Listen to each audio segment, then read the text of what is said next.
രണ്ട് സ്ഥലത്ത് there is not even an iota of evidence എന്ന് പറയുന്നുണ്ട് കോടതി. ഒന്ന്, ഉണ്ണികൃഷ്ണൻ പോറ്റിയും തന്ത്രിയും തമ്മിലുള്ള ബന്ധത്തിന് തെളിവില്ല.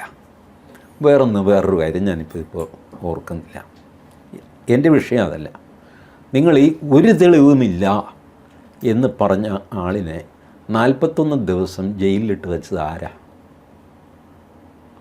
41 ദിവസം ജയിലിലിട്ടതിന് SIT സമാധാനം പറയണം? അല്ല, SIT അല്ല സമാധാനം പറയേണ്ടത്, കോടതിയാണ്. ജുഡീഷ്യൽ കസ്റ്റഡിയാണ് വൈജിത്ത്, പോലീസ് കസ്റ്റഡി അല്ലല്ലോ. ജുഡീഷ്യൽ കസ്റ്റഡി എന്നാണ് അതിനെ വിളിക്കുന്നത്. Why it is called judicial custody? ഇവർ ഈ മനുഷ്യനെ റിമാൻഡ് ചെയ്യണം. ഇങ്ങനെ പുറത്ത് പോയി കഴിഞ്ഞാൽ തെളിവ് നശിപ്പിക്കുക, അങ്ങനെ ചെയ്യുമ്പം ആ കള്ളനാണ്, കൊലപാതകമാണ്, ഭീകരനാണ്, ആറ്റം ബോംബും കൊണ്ട് നടക്കുന്നവനാണെന്നൊക്കെ പറഞ്ഞിട്ട് റിമാൻഡ് റിപ്പോർട്ട് എഴുതും.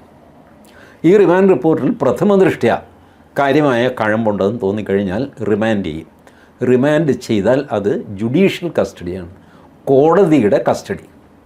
കോടതിയുടെ വീട്ടിൽ കൊണ്ടുപോയി ഇയാളെ താമസിപ്പിക്കാൻ പറ്റില്ലല്ലോ, അതുകൊണ്ട് സബ് ജയിലിലേക്ക് വിടും. ഇതാണ് ജുഡീഷ്യൽ കസ്റ്റഡി. അവിടെ നിന്ന് പോലീസ് പറയും ഞങ്ങൾക്ക് ചോദ്യം ചെയ്യാനായിട്ട് 2 ദിവസത്തേക്ക് ഇയാളെ തരണം. 2 ദിവസവും തരാൻ പറ്റില്ല, 1 ദിവസം തരാം.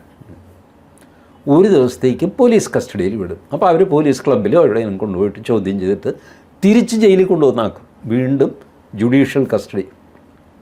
മജിസ്ട്രേറ്റിൻ്റെയോ ഇപ്പോൾ കൊല്ലം വിജിലൻസ് കോടതിയുടെ കസ്റ്റഡിയിലാണ് തന്ത്രി 41 ദിവസം ഇരുന്നത്. ഒരു തെളിവുമില്ലാതെ കസ്റ്റഡിയിൽ വെച്ചത് എന്തിനാ? ആദ്യത്തെ 14 ദിവസം എനിക്ക് മനസ്സിലാവും, സാർ ഇവൻ പൂണ്ട കള്ളനാണെന്നൊക്കെ പറഞ്ഞ് എഴുതി കൊടുത്താൽ കള്ളനാണോ ഇല്ലെന്ന് നമുക്കറിയില്ലല്ലോ. അപ്പോൾ അതുകൊണ്ട് റിമാൻഡ് ചെയ്യും, ജുഡീഷ്യൽ കസ്റ്റഡി, സബ് ജയിലിൽ പോകും. 14 ദിവസം കഴിയുമ്പോൾ വീണ്ടും ഇയാളെ ഹാജരാക്കും, വീണ്ടും ഇവർ റിമാൻഡ് ചെയ്യണമെന്ന് പറയും. അപ്പോൾ ഏത് ജഡ്ജിയും വീണ്ടും 2 ആഴ്ചയായില്ല, ഇനിയിപ്പോൾ എന്താ? അല്ലല്ലല്ല, ഹിമാലയത്തിൽ ഇയാളുടെ ഒരു അളിയനിരിപ്പുണ്ട്, അയാളെ അന്വേഷിച്ചാൽ ഞങ്ങളുടെ ആൾക്കാർ പോയിട്ടുണ്ട്, അയാളെ കൂടെ പിടിച്ചു കഴിഞ്ഞാൽ പിന്നെ ഇയാളെ വേണം നമുക്ക്, ഇപ്പോൾ വിട്ട് കഴിഞ്ഞാൽ ശരിയാവില്ല, ഇയാൾ ഹിമാലയത്തിൽ പോയിട്ട് പാര വയ്ക്കുന്നൊക്കെ പറഞ്ഞ് കഥയൊക്കെ പറഞ്ഞു. ശരി, 14 ദിവസം കൂടെ കൊടുത്തു, 28 ദിവസമായി. ഈ 41 ദിവസം എന്താ? 28 ദിവസം കഴിയുമ്പോഴെങ്കിലും ഈ കാര്യം വിടണ്ടേ? സാധാരണ ഇതിൽ ഏത് മനുഷ്യനും, ഞാനാണ് കൊല്ലം വിജിലൻസ് കോടതി ജഡ്ജെങ്കിൽ 28-നപ്പുറം ഞാൻ പോവില്ല. ഞാൻ പറയുന്നതിൽ യാതൊരു തെളിവുമില്ല. ഇതിനകത്ത് തെളിവില്ല എന്ന് കൺക്ലൂഷനൊന്നും അല്ല ഞാൻ എത്തുന്നത്. 28 ദിവസത്തിൽ കൂടുതൽ ജുഡീഷ്യൽ കസ്റ്റഡിയിൽ വയ്ക്കാൻ ന്യായം കാണുന്നില്ല, ഇതാണ്. അല്ലാതെ തെളിവില്ല എന്നല്ല.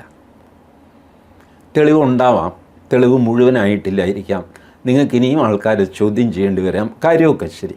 ബട്ട് അതിൻ്റെ പേരിൽ ഈ മനുഷ്യനെ 1 മാസമായി ജുഡീഷ്യൽ കസ്റ്റഡിയിൽ ഇനി ഇയാളെ വെച്ചുകൊണ്ടിരിക്കാൻ പറ്റില്ല. അതുകൊണ്ട് സ്ട്രിഞ്ചൻ കണ്ടീഷൻ വെച്ച് ഞാൻ ഈ മനുഷ്യനെ വിടുകയാണ്.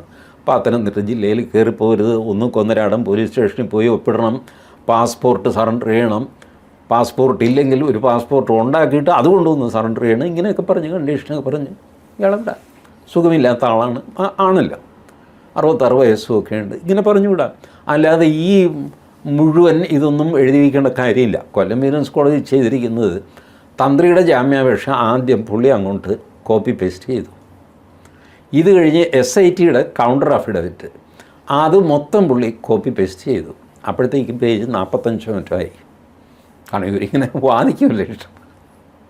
എന്നിട്ട് പുള്ളിയുടെ കൺക്ലൂഷൻ തന്ത്രിയുടെ സ്റ്റേറ്റ്മെൻറ്റിൻ്റെ ഒരു പോർഷൻ എടുത്ത് വീണ്ടും കോപ്പി പേസ്റ്റ് ചെയ്തു. എന്നിട്ടത് ശരിയാണെന്ന് പറഞ്ഞിട്ട് പുള്ളിയുടെ സ്വന്തമായ 4 വാക്യം എഴുതി. തന്ത്രിയുടെ അടുത്തതെടുത്ത് കോപ്പി പേസ്റ്റ് ചെയ്തു, അത് ശരിയാണെന്ന്. ഇങ്ങനെ 94 പേജാക്കി മിടുക്കൻ. ഇപ്പോഴും ഞാൻ പറയുന്നത് കൊല്ലം വിജിലൻസ് കോടതി സത്യസന്ധമായിട്ട് മറുപടി പറയേണ്ടത് അദ്ദേഹമാണ്, ഇതിന് ഉത്തരം പറയേണ്ടത്. 41 ദിവസം, there is not even an iota of evidence, then why did you keep him for 41 days under your custody? Under your custody, it is judicial custody. ഇതിൻ്റെ സമാധാനം പറയേണ്ടത് പിണറായി വിജയനും അല്ല, രമേശ് ചെന്നിത്തലയും അല്ല. ഇതിന് സമാധാനം പറയേണ്ടത് കൊല്ലം വിജിലൻസ് കോടതിയാണ്. If he is so innocent.